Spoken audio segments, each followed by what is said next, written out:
Hey guys, നിങ്ങൾക്ക് എന്താ വീട്ടിൽ കുക്ക് ചെയ്താൽ എല്ലാം കുക്ക് ചെയ്യണമെന്നില്ല. നിങ്ങളുടെ പാർട്ട്ണറെ സഹായിക്കാനായിട്ട് നിങ്ങൾക്ക് ഒരുപാട് കാര്യങ്ങൾ ചെയ്യാം. അപ്പോൾ അങ്ങനെയുള്ള സിമ്പിൾ കാര്യങ്ങളാണ് ഞാൻ എൻ്റെ ചാനലിൽ കൂടി ഇടുന്നത്. ഒരുപാട് കോംപ്ലിക്കേറ്റഡ് ഒന്നുമില്ല. നിങ്ങളിത് കണ്ടാൽ നിങ്ങൾക്ക് അപ്പോഴേ വീട്ടിൽ ചെയ്യാവുന്ന കാര്യങ്ങളാണ്. ഇന്നിപ്പോൾ ഞാൻ തൈരെങ്ങനെ വീട്ടിലുണ്ടാക്കാം. പൊതുവേ തണുപ്പ് രാജ്യങ്ങളിൽ തൈരുണ്ടാക്കാനായിട്ട് ഇത്തിരി ബുദ്ധിമുട്ടാണ്. കാരണം അത് ഉറ ഒഴിച്ചാൽ അത് പുളിക്കത്തില്ല, ഫെർമെൻ്റ് ആവത്തില്ല. അതിനൊരു ചെറിയ പൊടിക്കൈ, സിമ്പിൾ പൊടിക്കൈ എന്ന് പറയുന്നത്, നിങ്ങൾ സാധാരണ തൈരുണ്ടാക്കുന്നത് പോലെ തൈര് കലക്കുക, എന്നിട്ട് ഒരു ചെറിയ ചൂടിൽ അവനിൽ വെക്കുക. അതിൻ്റെ കാര്യങ്ങളാണ് ഇന്ന്. നമുക്ക് വീഡിയോയിലേക്ക് പോകാം.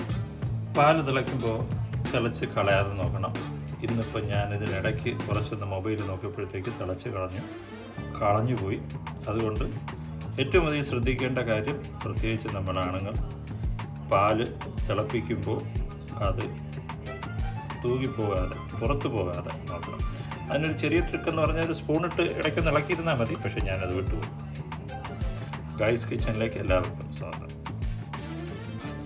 അപ്പോൾ പാല് തിളപ്പിച്ച് തണുത്ത് കഴിഞ്ഞതിന് ശേഷം ഒരു 10-30 ഡിഗ്രി സെൻറ്റിഗ്രേഡ് 40 ഡിഗ്രി സെൻറ്റിഗ്രേഡ് ആകുമ്പോൾ തന്നെ നമുക്കതിനകത്ത് തൈര്, അതായത് ഉറ എന്ന് നമ്മുടെ തിരുക്കൊച്ചി ഏരിയകളിലൊക്കെ പറയും, തൈര് ഒഴിച്ച് അത് ഫെർമെൻറ്റ് ചെയ്യാനായിട്ട് അതിനകത്ത് കുറച്ച് തൈര് ഒഴിച്ചാൽ മതി.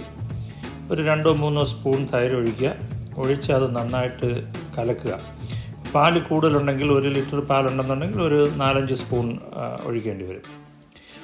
എന്നിട്ട് വേറൊരു പൊടിക്കൈ എന്ന് പറഞ്ഞാൽ, ഇതിപ്പോൾ നേരത്തെ തൈര് ഇരുന്ന പാത്രം, അതിൽ ശരിക്ക് സൈഡിലൊക്കെ ഒട്ടിയിരിക്കുന്ന തൈരെന്ന് പറയുന്നത്, അത് പെട്ടെന്ന് ഫെർമെൻറ്റ് ചെയ്യാനായിട്ട് സഹായിക്കും. അപ്പോൾ ചെയ്യേണ്ടത്, ഈ പാല് അതേ പാത്രത്തിൽ ഒഴിച്ച് നന്നായിട്ട് ഇളക്കിയെടുത്താൽ പെട്ടെന്ന് ഫെർമെൻറ്റ് ചെയ്യും, തൈരാവും. അപ്പോൾ ഈ പാല് ഈ തൈര് നേരത്തെ ഇരുന്ന പാത്രത്തിലോട്ട് ഒഴിക്കുന്നു.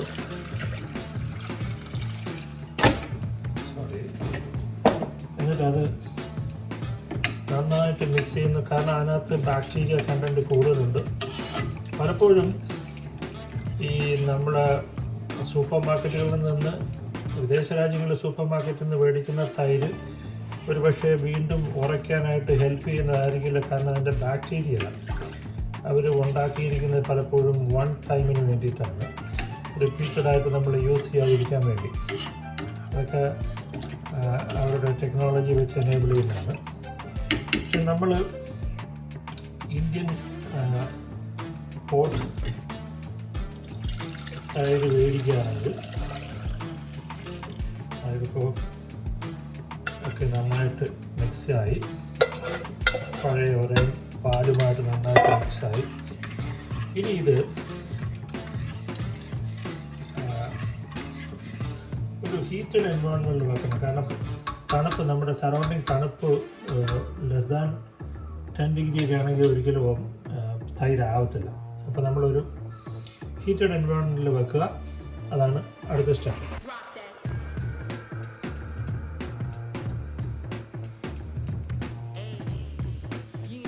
ഇപ്പോൾ മിക്കവാറും എല്ലായിടത്തും അവൻ കാണും. അപ്പോൾ ഈ അവനിൽ ഒരു 50 ഡിഗ്രി 10 മിനിറ്റ് ചൂടാക്കുക. 50 ഡിഗ്രി കൂടരുത്. 50 ഡിഗ്രി ഒരു 10 മിനിറ്റ് ചൂടാക്കിയിട്ട് ഓഫ് ചെയ്യണം. ഇപ്പം അത് ചൂടായിക്കൊണ്ടിരിക്കുകയാണ്. അതൊരു 10 മിനിറ്റ് കഴിയുമ്പോൾ ഓഫ് ചെയ്തിട്ട് ഈ പാലെടുത്ത് അതിനകത്ത് വയ്ക്കുക. അപ്പോൾ അവൻ ചൂടായി കഴിഞ്ഞു. നമ്മൾ നേരത്തെ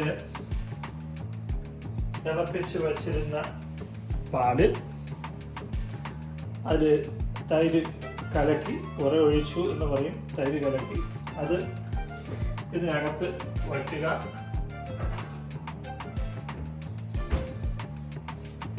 ഇത് അങ്ങനെ ഇരിക്കട്ടെ. അപ്പോൾ ഇത് തലേന്ന് രാത്രി ചെയ്യുകയാണെങ്കിൽ പിറ്റേന്ന് രാവിലെ ആകുമ്പോഴത്തേക്ക് തൈര് റെഡി ആയിരിക്കും. നമുക്ക് നോക്കാം.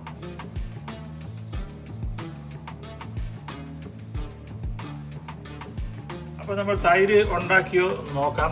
തൈര് ഇന്നിപ്പോൾ രാവിലെ വെച്ച് വൈകുന്നേരം ആയപ്പോഴത്തേക്ക് നല്ല ഉഗ്രം തൈരായി. ഇങ്ങനെയാണ് തൈരുണ്ടാക്കുന്നത്. തണുപ്പ് രാജ്യങ്ങളിലും ഇങ്ങനെ നമുക്ക് സുന്ദരമായ തൈരുണ്ടാക്കാം.